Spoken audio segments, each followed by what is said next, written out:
Kulak burun boğaz hastalıkları uzmanı ve baş boyun cerrahisi uzmanı Profesör Doktor Yavuz Selim Pata. Hocam hoş geldiniz. Hoş geldiniz yayınımıza. Hoş bulduk. Ve bugün hocam sizinle önemli bir konuyu konuşacağız. Özellikle herhalde eşlerimizin en çok şikayetçi olduğu konu horlamak. Evet, doğru. Evet hocam. Evet hocam, neden horlarız? Bu horlamayı biraz açalım ve konuşalım. Ve nasıl sonlandırırız, değil mi? Neden horlarız? Şimdi biz tabii bu konudaki hadise biraz farklı. Biz nefes alırken gündüz de olsa gece de olsa aynı şekilde alıyoruz. Nefes almamızdaki mekanizma şu. Önce aşağıda akciğerlerimiz genişliyor. Orası genişleyince içerisine hava çekmeye çalışıyor ve yukarıdan havayı çekiyor. Evet. O çekilen hava da ağzımızdan ve burnumuzdan aşağı akciğerlere doğru geliyor. Şimdi burada gelirken fizik kanunları şöyle işliyor. Bir gaz, yani havada bir gaz sonuçta, bir boru içerisinden geçiyorsa, ki işte boru dediğimiz bu Evet. soluk borusu, borunun çeperlerine, borunun etrafına negatif basınç uygular. Yani borunun çeperlerini içeriye çekmeye çalışır. Eğer o boru sert bir şeyse çekemez. Şimdi bizim solunum yollarımızda buradan aşağısı, bu Adem elması dediğimiz yerden daha aşağıki kısım sert kıkırdaklardır, orayı çekemez. Ama buradan yukarıdaki bölümde ağzımızda ön tarafta dil var, o havanın geçeceği yerde. Dil tamamıyla yumuşak dokudan oluşmuş bir şey. Onun yanında bademcikler var, sadece yumuşak doku. Yukarıda küçük dil bölgesi var, orası sadece yumuşak doku. Yani bunların hiçbirisinin etrafında kemik falan yok, öyle dokuların, kasların tutunabileceği. Dolayısıyla gevşek dokular kolaylıkla işte o hava geçişi esnasında içeri çekilebiliyor ve titreşime de açık bölgeler. Aynı şekilde burnumuzdan bir de geçer hava, geçme şansı var. Burnun girişinde bir problem yok ama burundan girip arkaya giderken de gene küçük dilin arkasından ve dilin arkasından geçtiği için gene aynı bölgelerde titreşime ve horlamaya sebep olabiliyor. Aslında normal bir insanda tabii horlama olmuyor. Horlama niye oluyor, neden oluyor?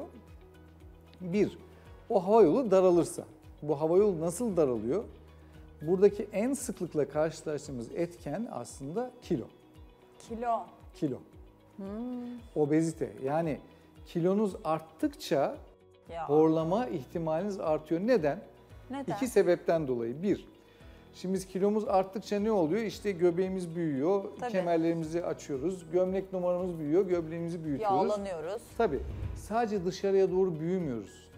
Aslında içeriye doğru da büyüyoruz. Yani biz kilo almadan önce, diyelim ki hava yolumuz şu genişlikte bir şeyse, kilo aldığımızda dışarıya doğru büyüdüğü gibi içeriye doğru da yağlanma oluyor ve bu delik daha küçülüyor. Çok enteresan. Küçüldükçe ne oluyor? Bu sefer işte o deminki fizik kanununa göre daha hızlı geçiyor gaz buradan ve daha fazla negatif basınç oluşturuyor. Bundan dolayı horlama oluyor. Bir de neden? Tabii kilo aldığımız zaman sadece işte lömbür lömbür, dışımız lömbür lömbür olmuyor. İçeride o hiç kemiğin olmadığı dil kökü, küçük dil bölgesi, bademcikler Hepsi. bölgesi oralarda kolay sallanır hale geliyor. Ve dolayısıyla kolay titreşir ve horlamaya sebep olur hale geliyor. Evet. Onun dışında sebepler ne? Horlama dışındaki sebepler. Tabii anatomik yapımız önemli. Tabii anatomik yapıdaki hadise de nerede önemli? Yani oradaki hava yolunu daraltacak yerler. Mesela bazı insanın çenesi geridedir. Çeneniz gerideyse dil kökünüz de geridedir. Dolayısıyla hava pasajı daralmıştır. Daha kolay horlarsınız. Burnunuz tıkalıdır. Burnunuz tıkalıysa ağzınızdan hava alırsınız. Ameliyatlıdır O zaman, mesela, bir sıkıntısı var. mesela tabii. Bu tür bir sürü sebep var. Bir takım genetik faktörler var. Sebebini bilmediğimiz kişiler olabiliyor. Bazen bakıyorsunuz ortada bir şey yok ama gene horluyor hasta. Genetik şeyler de olabiliyor. Genel olarak bir özetlersek bunlardan Evet. dolayı oluyor. Peki horlama ne zaman bir hastalık haline dönüşür? Ne zaman bir hastalık olur? Horlama eşiniz ne zaman şikayetçi olursa o zaman hastalık haline dönüyor. Çok hasta vardır eminim. Evet. Şimdi horlama biz tabii genel olarak ikiye bölüyoruz. Evet. Bir basit horlama, masum horlama dediğimiz sadece ses çıkartırsınız. Bu evet etrafa bir rahatsızlık verirsiniz ama sizin sağlığınıza bir rahatsızlığı yoktur. Bir de apneli yani uykuda solunumun durmasıyla giden horlama vardır. İşte burada sıkıntı var. Apneli horlama olursa, nefes tutmalı horlama olursa bu sizde her türlü şeye, birçok şeye sebep olabilecek kapıyı açıyor. Uyku apnesi dediğiniz. Uyku değil mi? apnesi dediğimiz bu işte. Yani nefes alırken, uykuda uyurken apnelerle nefes tutmakla birlikte giden horlama. Yani şöyle oluyor. Şimdi normalde horladığınız zaman ben kısa bir örnek vereyim burada Buyurun. istiyorsanız. Çok iyi olur. Şimdi horladınız böyle Evet, horluyorsunuz, bir sıkıntı yok. evet böyle gidiyor. Bu normal, bu masum horlama, bu böyle gider. Şimdi diğerindeyse olan hadise şöyledir.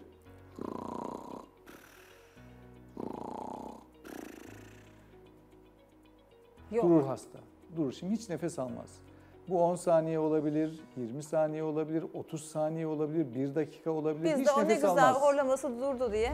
gibi. Nefes Ama almıyor, bu endişeye sürenin sebep olur. sonunda diyelim ki 20 saniye böyle nefes tuttum, nefes almıyorum. Bu sürenin sonunda şöyle bir hareket olur. Evet, bir anda Diye böyle bir anda aslanlar gibi kükremeye Yoğun başlar. bir oksijene ihtiyaçtan kaynaklı. Tabii Derin bir şimdi nefes vücutta alma. oksijen bitiyor o arada. Ondan sonra vücut Uyarıyor. aniden şey yapıyor. Sizi kendinize getiriyor. Bu işte apneli horlama bu. Ve bu tehlikeli bir durum. Çünkü niye tehlikeli bir durum? Şimdi siz nefes almıyorsunuz. Diyelim ki deminki gibi 20 saniye nefes almıyorsunuz. Şimdi 20 saniye nefes almamak demek 20 saniye vücuda oksijen girmemesi girmemesi demek. demek. Tabii. Büyük sıkıntı aslında. Büyük sıkıntı. Şimdi bu arada kalp çalışmaya devam ediyor ve bütün dokular çalışmaya devam Tabii. ediyor ve her doku oksijen istiyor. Aynen Şimdi öyle. giderek dokuya daha az oksijen gidiyor. Çünkü kalp çalışıyor. Şimdi 1 saniye durdunuz, 1. saniyede kalp geldi, buradan oksijeni aldı, dokuya Tabii. verdi, tamam %100. Dolaşıyor. 10. saniyeye geldi, hala daha yeni kan yok. Eski kandan alıyor, oksijen seviyesi az. Dolayısıyla ne oluyor? Mesela kalp bunu kompanse etmeye çalışıyor, daha hızlı çalışmaya çalışıyor. Daha hızlı çalışmaya çalıştıkça bu sefer kalp ritmini bozuyor. Tabii. Bu sefer uykuda taşikardileriniz, aritmileriniz oluyor. Burada bir sürü kötü Sistem gidişata bozmaya yol başlıyoruz. açılıyor. Tabii. Ciddi Hocam- sıkıntılar yapabiliyor. Şimdi horlamayla alakalı bir basit horlama, bir de apne ile birlikte olan horlama diye ayırdık. Şimdi buradan şu anlam çıkabiliyor. Ha, normal bir şekilde horluyor, sabaha kadar öyle horlasın, sağlık problemi yol açmaz diye söyleyebilir miyiz? Ya da horlaması olan bir kişi masum horlamaysa ileride bu apneye dönüşür mü? Dönüşebilir. Dönüşebilir. Şimdi mesela ben diyelim ki örnek veriyorum, ben 80 kiloyum, benim masum horlamam var. Evet. 10 kilo daha alırım, 90 kilo alırım, apneli horlamaya dönebilirim. Kilo ile beraber dönebilir. Olabilir. Yani masum horlama deyip bakmayalım. Hayır, Öyle bu masum o başladı. kadar masum demeyelim. Hep evet. masum gidecek diye bir şey yok. Evet. Öyle değil, öyle değil. Peki hangi aşamada bir hekime gitmek gerekir artık yani?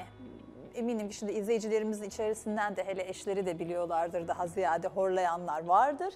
Ne zaman bir hekime başvurmak gerekiyor bir tedbiren? Şimdi genelde şöyle oluyor zaten horlayan insanlar ve apneli horlayan insanlar bunun çok farkında olmuyorlar. Olmuyor. Onların şikayetleri Sadece bir kısmı böyle gece uykudan uyandığını, Evet. panik kendisi- halinde uyandığını, değil mi nefes o? alamadığını Sıkıntısına. söylüyor. O zaten artık iyice kötü duruma doğru gidiyor demektir. Onu fark edebilir hale geldiyse. Ondan daha öncesindekiler aslında hastalar kendileri çok fark etmez. Genelde eşler tutar elinden getirir.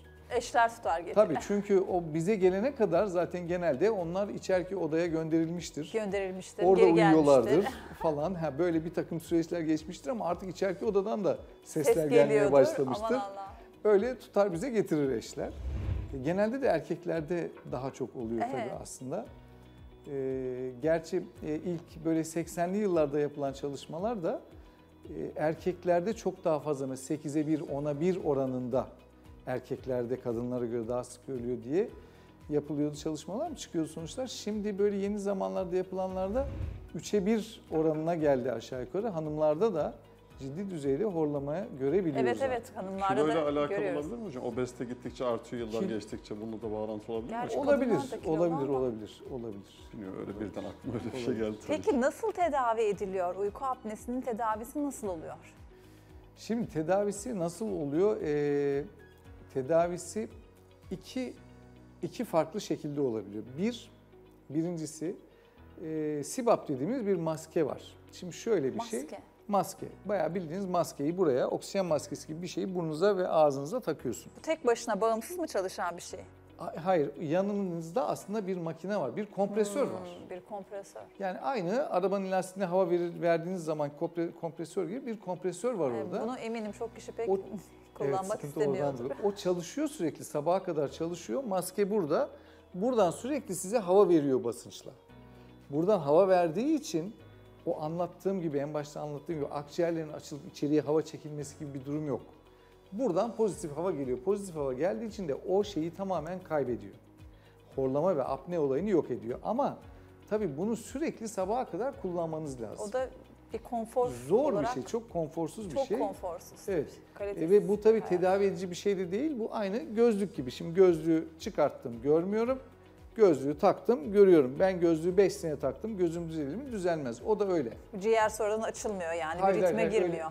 öyle bir şey yok. Hep kullanacaksınız. Onu hep kullanacak. Ama bu CPAP dediğimiz alet bu işi tamamen düzeltir. Çözer. Tamamen çözer. Bunun dışında ne var? Bir Bunun müdahale. dışında cerrahi çözümler Müdahale. var, ameliyatlar var. Bizim yaptığımız genelde. Hocam bu ameliyatlar apne için mi? Horlama ve apne için mi? Apne için. Apneli Uyku horlama. apnesi için. Genelde horlamalar için, masum horlamalar için genelde çok ameliyat önermiyoruz aslında. Masum horlamalara devam edin diyorsunuz. Yani eğer kilo verin, dikkat edin veya bakıyoruz mesela diyelim ki burnu çok problemli. Şimdi bu burnunuz olmadan bu iş olmaz diyoruz. Veya bakıyoruz bademcikleri çok büyük. Şimdi bu bademcikler bu kadar büyükken horlarsınız ya böyle devam edin Evet. ya da bunları alalım diye önerilerde bulunuyoruz tabii ama onlara illaki müdahale etmemiz gerekmiyor. Fakat diğerinde apneli olan da mutlaka bir şeyler yapmanız gerekiyor. Çünkü o apnenin sonucu iyi olmayacaktır. Ne İyi yerlere yapılıyor o gitmeyecek. cerrahi müdahaleden biraz bahsedecek Şimdi olursak. orada da yaptığımız iş en başta anlattığım o fizyolojide hani daraldığı zaman sıkıntı oluyordu. Darlığı genişletmemiz gerekiyor bizim. Darlığı genişletmek için ne yapacağız? İşte birincisi kilo vermek tabii. Kilo vermeyi sağlamamız lazım ama burada da şöyle bir sıkıntı var aslında. Şimdi bu obstrüktif slip apnesi olan hastaların kilo vermesi de çok zor oluyor. Orada bir kısır döngü oluyor. Siz kilo aldıkça apneniz artıyor. Apneniz arttıkça kilo alıyorsunuz. Kilo aldıkça apneniz artıyor. Giderek kilo almaya devam ediyorsunuz. Apneniz de artıyor. Bunu bir türlü geriye kırmak çok zor bir şey. Apne o varsa eğer. Dolayısıyla kilo veremiyorsa hastalar, işte spordu, şuydu, buydu öneriyorsunuz. O zaman cerrahi tedaviye geçiyorsunuz. Cerrahi tedavide yaptığınız ne? İşte boğazı açmak. Boğazı açmakta kasıt orada şöyle bir halka diye düşünürsek orayı. Evet. Üst tarafta küçük dil var. Evet. Küçük dil ve yumuşak damak. Küçük dil ve yumuşak damak bölgesine müdahale edip orayı biraz daha yukarıya kaldırabilirsiniz. Burayı yukarı kaldırdığınız zaman buradan bir açıklık olur. Yan tarafta bademcikler var. Bu bademcikler büyükse onları küçültebilir veya alabilirsiniz. Orası açılır. Aşağıda dil kökü var. Dil şimdi biz hiçbirimizin işte elleri, parmakları, gözleri, kolları bir değil. Dilimiz de aynı değil. Bazı insanın dili çok büyüktür. Kapatır orayı. Yattığı zaman da düşer arkaya ve horlamaya sebep olur. Dile yönelik bir şeyler yapabilirsiniz. Veya burun tıkalıdır, burun kapalıdır. Burnu açmaya yönelik bir cerrahiler yapabilirsiniz. İşte kemik eğriliği vardır, septum deviasyonu, et büyüklüğü vardır, konka hipertrofisi gibi. Bunlara yönelik cerrahilerle hava yolunu açmaya çalışırsınız. Ama biz biliyoruz ki yani yıllardan beri bu cerrahiler yapılıyor çünkü. Ne yapılırsa yapılsın horlamanın ve apnelerin geçmesini garanti edebileceğimiz bir yöntem yok. Yok. Tek bir yöntem trakeotomi. Buradan bir delik açarsınız hava yoluna. Hasta buradan nefes alır verir. O zaman evet bir daha olmaz ama tabii bu da O çok da- olabilecek bir şey değil yani. Tabii ki. Hocam Tercih ben aslında edilebilir tam bir şey. apne değil, horlama varsa cerrahi önerir misiniz ve ne yapılabilir diyecektim. Aslında ne yaparsanız yapın sanki o geri olur Olmuyor. diye ona cevap Hayır vermiş yok oldunuz. öyle değil. Geri gelmez. Aslında Veya birçok şöyle diyeyim o zaman hastada hocam, özür dilerim. Horlaması var. Mesela ben horluyorum. Artık evdekiler rahatsız olmasın diyorum. Onunla ilgili bir operasyon gerçekleştirebiliyor muyuz? Kalıcı Tabii. mıdır? İlerleyen zaman tekrar bir durum olur mu? aynı prensiplerle cerrahi yaparsınız. İşte burunsa burun, dilse dil, küçük dilse küçük dil, bademcikse bademcik şeklinde bu ameliyatları yaparsınız. Biraz hastanın da tabii bu işi istemesi lazım. Şimdi siz mesela ameliyat yaptınız. Hasta işte 80 kiloydu, 2 sene sonra çıktı 100 kiloya. O zaman gene horlaması başlayacaktır. Ama 80 kiloda yaptınız, ameliyatınızı yaptınız, başarılı oldunuz. Sonrasında çoğu hasta zaten bu işten rahatlıyor, kurtuluyor. Kurtuluyor tabii, kurtuluyor. Ve öyle devam eder, o değişmez. Evet. Ama dediğim gibi biraz da siz işinizi iyi yapacaksınız. Hastanız da bu işe niyetli olacak ki ikisi birlikte Kendine olursa iyi güzel bakacak. sonuç elde olsun. Peki. Nefise Hanım eşim bunu izlemesin bu programı. Öyle mi? İzlemesi Ben mi? genellikle şey diyorum, hani öncesinde hocam şu radyo frekans sistemlerle üst damağın yakılması, onun Evet, yukarı çekilmesi evet, gibi evet. işlemler vardı. Onları yaptıran arkadaşlarım da oldu.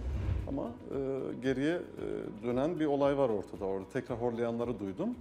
İşte olmuyor, geri geliyor diye şey yapıyorduk, oyalıyorduk. Şimdi Oyalıyordunuz. eğer programı Cerrahi bir izliyorsa- müdahalesi var evet, sonucu izliyorsa diye. hadi git bakalım hocamın yanına diyecek bana. Hay Allah. Peki. Eyvah, eyvah. Yok hocam biz de mutlu oluruz tabii ki. Peki Evet. çocuklarda da durum aynı mı? Benim de küçük bir kızım var 4 yaşında. Hocamın da öyle ikizleri Horluyor var mu? 4 yaşında. Horlamıyor ama ben onun çok nefesini dinlediğim için doğduğu günden bu yana gidip nefesini dinleme şeyim hep var. Arada böyle kık kık ses de çıkardığı oluyor ama genel olarak sorayım çocuğum üzerinden değil de çocuklarda da horlama olur mu? Eğer olursa bunun da nedenleri yetişkinlerle aynı mıdır yoksa farklı mıdır?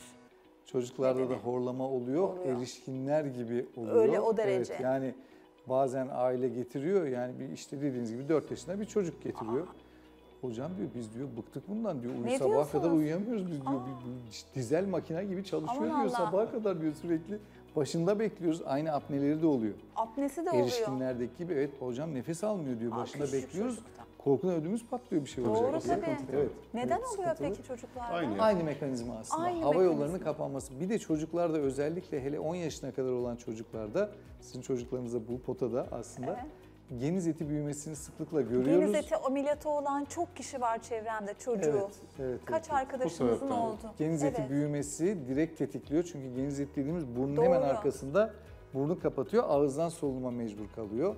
Ağızdan yaptıkça da daha çok horlaması oluyor. Bir de kuruluk sürü- oluyor boğazında da Tabii, değil mi? işte bir ağza tahribat akar, oluyor, kuruluk ağza olur, tabii bir akıyor, sürü bir şey sürü. oluyor. Hani Bir genellikle sürü de toplumda sorun. hocam şey oluyor, bu yaşlarda ameliyat ettirmeyelim, büyüyünce geçer gibi düşünceler de olabiliyor. Büyümüş, hipertrofiye uğramış bir geniz eti aslında o zaman sağlığı da bozuyor. Varsa öyle bir durumu, onun zaten operasyon olması Eğer gerekiyor. bu değil mi? duruma gelmişse, yani Evet. apneleri varsa, Tabii. apneleri gelmişse zaten daha bekleyecek bir şey Bir yok. de Yazık kaç günah. yaştan itibaren olabilir ameliyat? Onu da söyleyecek olursak. Çünkü Ameliyat- ben çok küçük yaşta olanları da biliyorum. Yani ben 12 aylıktan itibaren yapabiliyoruz. Evet, çok küçük yaşta da. çok gerekirse yapıyoruz. Benim Çünkü çevremde 4 yaşında, 3 yaşında, 5 yaşında. genelde 3 yaştır. 3 yaştan Evet. sonra yaparız ama artık tabii teknoloji değişti. Teknolojinin değişmesiyle aletler de değişti. Çok Tabii. güzel, temiz yapabiliyorsunuz ameliyatları. Bir yeri kesmeden, biçmeden, kanatmadan. Dolayısıyla 10 aylık, 12 aylık bebekleri bile çok Bayıltılıyor gerekirse yapıyoruz. zaten. Tabii. Tabii ki Nefis Hanım bir de şey Evet. var, işte orada apne durumuna gelmişse biz işte çocuğumuzun ne yapıyoruz? En güzel beslenmesini sağlamaya çalışıyoruz. Tabii. En güzel yerde oksijen hava almasını sağlamaya çalışıyoruz. Tabii. Apne ile o oksijen ne kadar süre gitmiyor. Tabii. Çocuğun gelişimini komple bozuyor. Tabii. etkiliyor. Tabii, bir sürü yan etkileri de vardır diye düşünüyorum. Çok doğru. Peki hocam çok teşekkür ederiz. Ben Verdiğiniz Çok Çok bilgiler, teşekkür güzel bilgiler ediyoruz. için. Ben Çok çok faydalı teşekkür bir ederim. Çok sağ olun yayın hocam. oldu. Çok Sağ olun. teşekkürler. Ağzınıza sağlık.